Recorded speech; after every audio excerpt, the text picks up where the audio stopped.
மீண்டும் திருக்குறள் பற்றி பார்க்கலாம் என்று உள்ளேன். ஆம், திருக்குறளில் எனக்கு மிகவும் பிடித்த குறள் ஒன்று உண்டு என்றால்,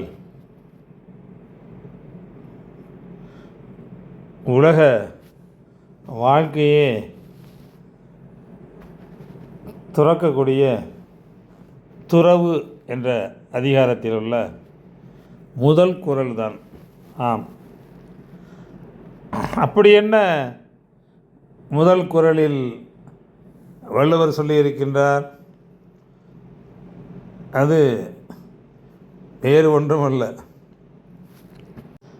யாதனின் யாதனின் நீங்கியான் நோதல் அதனின் அதனின் இளன் என்ற குறள்தான். அது என்ன, துறவுக்கு அளவுகள் வைத்தது போல யாதனின் யாதனின் எந்த அளவு, எந்த மட்டும் ஒருவன் ஒன்றிலிருந்து நீங்கி செல்கின்றானோ அதிலிருந்து மட்டும் அவன் எந்த அளவுக்கு நீ தள்ளி செல்கின்றானோ அந்த அளவுக்கு அவனுக்கு பாதிப்பும் குறையும் என்று ஏதோ ஒரு அளவுகள் வைத்து, மீட்டர் கிலோ போல அளவு வைத்து சொல்லியிருக்கின்றார் அந்த காலத்திலேயே வள்ளுவர். விளக்கமாக பார்ப்போம். துறவு என்பது உலகப் பற்றுக்களையும் ஆசைகளையும் துறந்து ஆன்மீக வாழ்க்கையிலே தன்னை ஈடுபடுத்தி கொள்ளும் நிலை. இது உலக நோக்கங்களை துறந்து ஆன்மீக ஈடேற்றத்தை நோக்கமாக கொண்ட ஒரு வாழ்க்கை முறையாகும். இந்த நிலையை அடைந்தவர் துறவி அல்லது சந்நியாசி என அழைக்கப்படுகின்றார். துறவியின் வகைகள். ஆம், இங்கு துறவியுடைய கிளாசிஃபிகேஷன் சொல்லியிருக்கிறார்கள். அதாவது அகத்துறவு, புறத்துறவு என்று இரண்டு.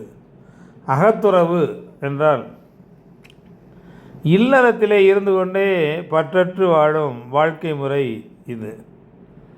அது நிறைய பேரிடம், ஆம் சோம்பேறியிடம் கூட அந்த வாழ்க்கை முறையை நாம் பார்க்க முடியும்.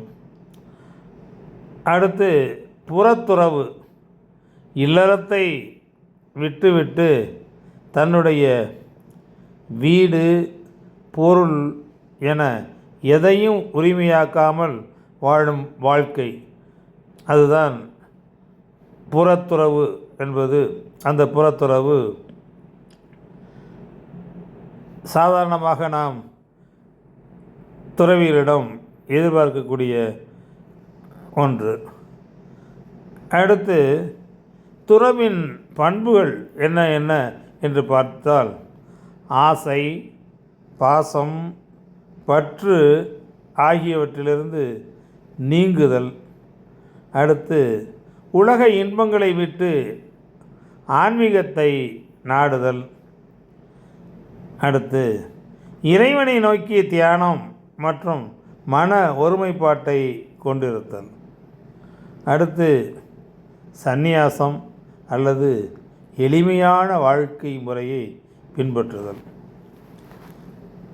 திருக்குறளில் துறவு, திருக்குறளில் துறவறவியல் என்ற அதிகாரத்தில் 35வது அதிகாரமாக துறவை பற்றி பேசுகிறது. துறவு என்பது யாதனின் யாதனின் நீங்கியான் நோதல் அதனின் அதனின் இளன் என்ற குறள் முதல் குறளாக வைத்து விளக்கப்படுகின்றது. இதன் பொருள், ஏற்கனவே பார்த்தது தான். அப்பொருளை விட்டு விலகினானோ அதற்கான துன்பம் அவனுக்கு இல்லை என்பதாகும். இதையே எதை யாதனின் யாதனின் என்பதற்கு இந்த திருக்குறளுக்கு உரை எழுதிய பல பெரியவர்களும் அறிஞர்களும் அவரவர்களுக்கு தோன்றிய விதமாக சில விளக்கங்கள் கொடுத்திருக்கிறார்கள். முதலில் கலைஞர் கொடுத்த தெளிவுரையை பார்ப்போம். ஒருவன் பல வகையான பற்றுக்களில் பற்றுக்களில் பல வகையாக பிரிக்கின்றார். எந்த ஒன்றை விட்டுவிட்டாலும் குறிப்பிட்ட அந்த பற்று காரணமாக வரும் துன்பம், அந்த பற்று காரணமாக அவனை அணுகுவதில்லை என்பது அவருடைய விளக்கம். இங்கே கலைஞர் பற்று விடுக என்று கூறாமல் பற்றையே கூறு போட்டு இது என்ன பற்று அது என்ன பற்று என்று பிரித்து தனித்தனியாக அக்கு வேறு அணியாக பிரித்து காட்டுகின்றார் நிற்க. அடுத்து சாலமன் பாப்பையா அவர்கள் எந்த பொருள்களின் மேல் விருப்பமில்லாமல் விலகி இருக்கின்றானோ அவன் அந்த பொருள்களால் துன்பப்படாமல் இருப்பான் என்று கூறுகின்றார். எல்லாவற்றின் சாராம்சமாக நாம் பார்ப்பது என்னவென்றால், நம் அன்றாட வாழ்க்கை முறையிலேயே நாம் கைவிட வேண்டிய சில தீய பழக்க வழக்கங்களை விடுவதற்காகவும் அது எந்த அளவுக்கு நாம் விட்டு அல்லது அந்த பற்றுக்களிலிருந்து விலகி வருகிறோமோ அந்த அளவுக்கு நமக்கு தீங்கும் குறைவாக இருக்கும், அல்லது அதிகமாக இருந்தால் தீங்கும் அதிகமாக வரும் என்று ஒரு அளவுகோலை காட்டுகிறார்கள். அதற்கு உதாரணமாக குடிப்பழக்கத்திலிருந்து ஒருவர் விலகி வரும் பொழுது எந்த அளவுக்கு விட்டு விலகுகிறார்களோ அந்தளவுக்கு அவர் பலன் அடைவார் என்றும், சாதாரணமாக எரிகின்ற நெருப்பிலிருந்து எந்த அளவுக்கு நாம் தள்ளி வருகின்றோமோ அந்தளவுக்கு நெருப்பினுடைய பாதிப்பு நம்மை தாக்காது என்றும், அதேபோல் சிலர் திருமணமான பிள்ளைகள் மீது செலுத்தக்கூடிய பாசம் அல்லது பற்று எந்த அளவுக்கு குறைத்து கொள்கின்றார்களோ அந்த அளவிற்கு பிரச்சனைக்குரிய சில பிள்ளைகள் தனி வாழ்க்கையும் அமையும் என்பதை கண்கூடாக காணுகின்றோம். சிலர் தனிப்பட்ட வாழ்க்கையிலே